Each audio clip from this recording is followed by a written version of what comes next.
Mercedes are already turning the 2026 season into a warning for the entire grid. After only 2 race weekends, George Russell has a win, Kimi Antonelli has a pole and a Grand Prix victory, and the silver cars look frighteningly calm while everyone else is still trying to understand this new era. That is what makes this feel bigger than a fast start. Ferrari are close enough to keep the tension alive, close enough to make every lap matter, but not close enough to control the story. And the most dangerous part is that Mercedes do not look like a team surviving chaos. They look like a team building order. China made that feeling impossible to ignore. Antonelli put the Mercedes on pole with a lap of 1 minute 32.064, while Lewis Hamilton could only answer with 1 minute 32.415 in the Ferrari.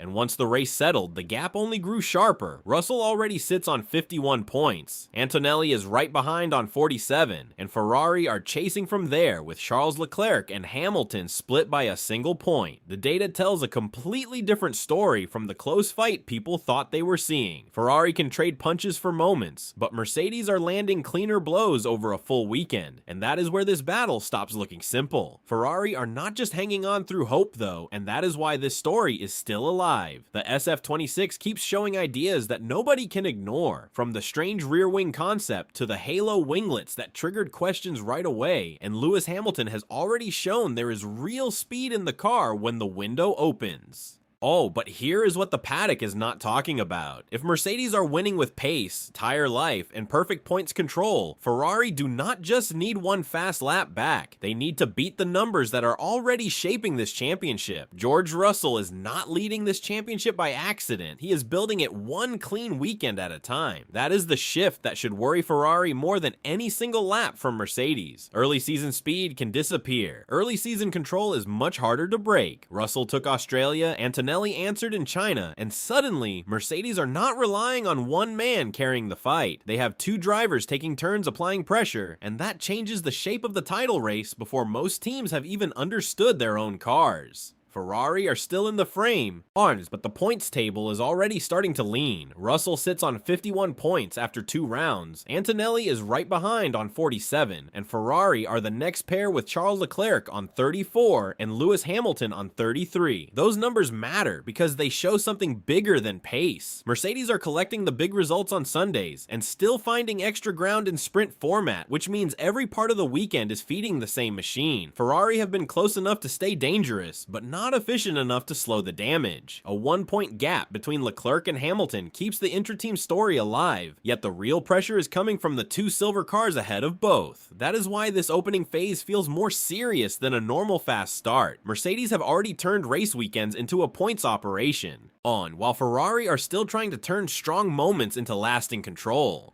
Red Bull, McLaren, and Aston Martin have all left enough space for this fight to become a 2-team story at the front, and that makes every missed chance hit even harder. Ferrari do not need a miracle yet, but they do need to find out exactly where Mercedes are creating this gap, because the next layer of this fight sits deep in the data from the fastest parts of the lap. Kimi Antonelli did not just take pole in China, he exposed where Mercedes are hurting Ferrari most. This was not one of those weekends where the stopwatch lied for a few minutes and then corrected itself later. The pattern stayed there, lap after lap, and it became hardest to ignore whenever the cars were unleashed onto the longest part of the circuit.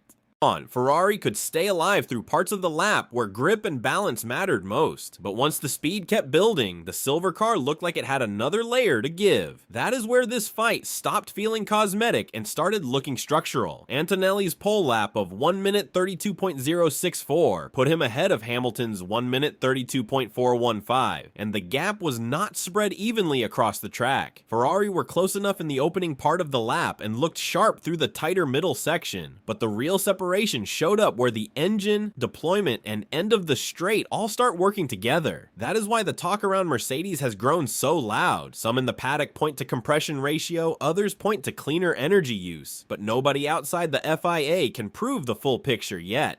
What no broadcast covered is this. The timing shows the effect even if the cause is still being argued. That matters because bad analysis starts when people confuse a strong theory with a confirmed fact. Mercedes clearly have something Ferrari could not answer in qualifying trim and in race conditions when speed kept rising, but Ferrari are not losing this battle in one simple way.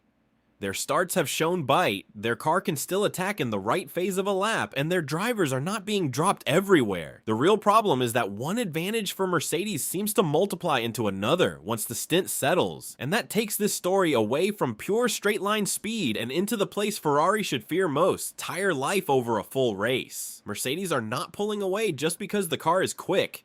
They are pulling away because the pace keeps living longer than Ferrari's. That is the hidden edge that can break a season. A rival can survive one fast lap from the car ahead. A rival can even survive a strong opening stint, but when the other car keeps its grip, keeps its balance, and keeps asking less from the tires while the laps pile up, the damage starts to feel unavoidable. Nobody in that garage expected what came next once the race in China settled into rhythm, because that was the moment Mercedes stopped fighting for control and simply took it. Ferrari have shown enough bite on entry and through the middle of the corner to stay in the conversation, and that is why Lewis Hamilton and Charles Leclerc have not looked out of place in the early phase of a run. The problem comes later.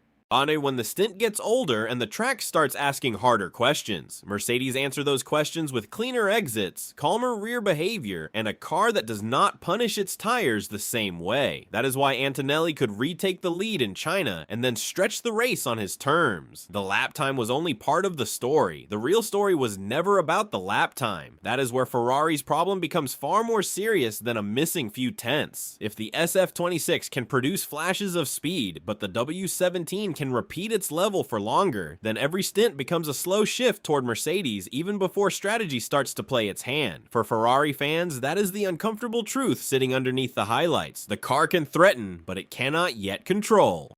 And when one team owns race management while the other is still searching for answers, the next question becomes impossible to ignore, because Ferrari's only real path back may not come from setup alone, but from the strange ideas they have already started bringing to the car. Ferrari are not chasing Mercedes in a normal way, and that is exactly why this fight still feels alive. While most teams spend the early part of a new rule cycle trying to understand what they built, Ferrari look like they are already hunting for the parts of the rulebook nobody else has truly stretched. That matters because second place cars usually try to become slightly better versions of themselves. Ferrari are doing something riskier. They are trying to become stranger, sharper, and harder to predict, and that changes the mood of the whole championship. It's because a team searching that aggressively is usually convinced the obvious road will not be enough. The SF26 has already shown that mindset in public. The rotating rear wing concept was not there for show, and the halo winglets were not some random experiment thrown onto the car for attention. Those parts told the grid that Ferrari are looking for gains in places other teams either ignored or decided were not worth the fight. Even when the halo idea drew immediate questions, the message had already landed. Ferrari's engineers are reading these rules differently. This is the part that changes everything. A car does not need every new idea to stay on it forever for those ideas to matter, because even failed pressure can expose new paths. That is why Ferrari's development story should worry Mercedes more than Ferrari's current points total does. A team willing to test unusual concepts this early is not just trying to close a gap, it is trying to force the whole field to react. Lewis Hamilton and Charles Leclerc do not need every new piece to arrive as a breakthrough. They need one idea that unlocks the next one, then another that shifts the balance of the car, and then the title picture starts moving. But Ferrari's bold design push is only half of the threat, because the next part of this story sits in a number the public still cannot see. Ferrari may have one escape route that has nothing to do with a dramatic overtake or a flashy new part. It sits inside the rules, hidden from the casual eye. And it could decide whether this season stays a Mercedes march or turns back into a real title fight. The strange part is that fans looking only at lap times might miss it completely. Ferrari do not need to prove they are miles behind everywhere. They only need to prove they are losing in the area that matters most to the FIA's recovery system. And that is where this story becomes far more dangerous for Mercedes than it looks from the outside. The rule Ferrari are watching is the one that can open extra development freedom for a power unit manufacturer that falls far enough behind the benchmark. That gap is not judged the same way fans judge a qualifying result, and that difference matters. A car can look close on one lap while still carrying a real weakness in the power unit itself. Fred Vasseur has already made it clear that Ferrari see more hope in that opening than in any single check on Mercedes alone, and that is where this story gets complicated. Ferrari are not just waiting for rivals to be slowed down, they are trying to earn the right to speed themselves up. If that door opens, the whole shape of this season can change in a hurry, not because Ferrari suddenly become untouchable, but because one gain in the power unit can lift everything around it, from defending on the straight to staying in the fight deeper into a stint. Mercedes know that, even if they have no reason to panic yet. Russell and Antonelli have already built a cushion, and cushions matter most before the chase car finds its answer. But even if Ferrari get that answer, the next battle will not be won by numbers alone, because then the pressure shifts back onto the 4 drivers carrying this title fight. Kimi Antonelli has changed the emotional shape of this championship faster than anyone expected. Mercedes already had George Russell giving them calm, control, and points. But now, they also have a second driver turning pressure into headlines. That is what makes Ferrari's problem feel heavier than a pure car battle. This is no longer one team chasing another team. This is 2 Mercedes drivers closing doors from both sides, while Lewis Hamilton tries to turn his first Ferrari season into something bigger than a fresh start. And Charles Leclerc tries to stop the title picture from tilting too far before the summer even arrives. Russell's lead on 51 points over Antonelli on 47 says Mercedes have the dream start. But the bigger story is how differently those points are being built. Russell looks like the steady hand shaping a campaign. Antonelli looks like the surge nobody wanted to see this early. Behind them, Leclerc on 34 and Hamilton on 33 keep Ferrari alive, yet they are already in the position every chasing team hates most. They need results, and they need momentum. Max Verstappen, Red Bull, McLaren, and Aston Martin all matter here too, because their slower opening has left the front of this season open to only 2 colors, silver and red. That is why this championship already feels personal. Hamilton fans can see the chance for a huge story if Ferrari close the gap. Tifosi can see a car full of ideas that still has not shown its final hand. While Mercedes supporters can see a team that has put both of its drivers in winning territory before the rest of the grid has fully settled.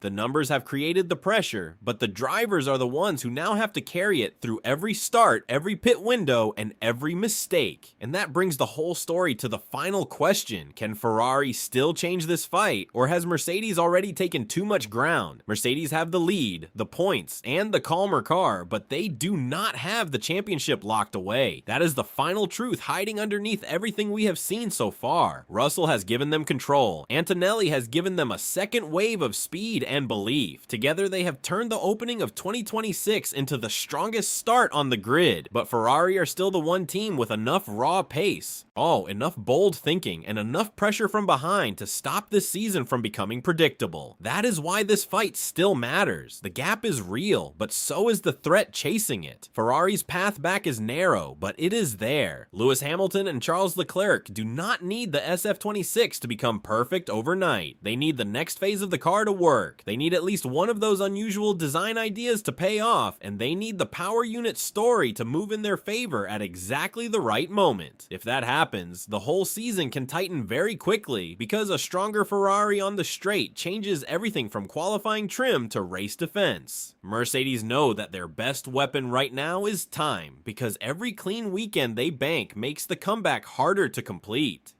So the opening question now has a real answer. Ferrari have not found the equalizer yet, but they may be the only team on the grid still capable of building one before this title race slips out of reach. Mercedes have won the first phase through speed, discipline, and race control. Ferrari are trying to answer with invention, risk, and the belief that this rule cycle still has room to bend. The next races will decide whether this season becomes a silver takeover or the start of a red counterattack that changes everything.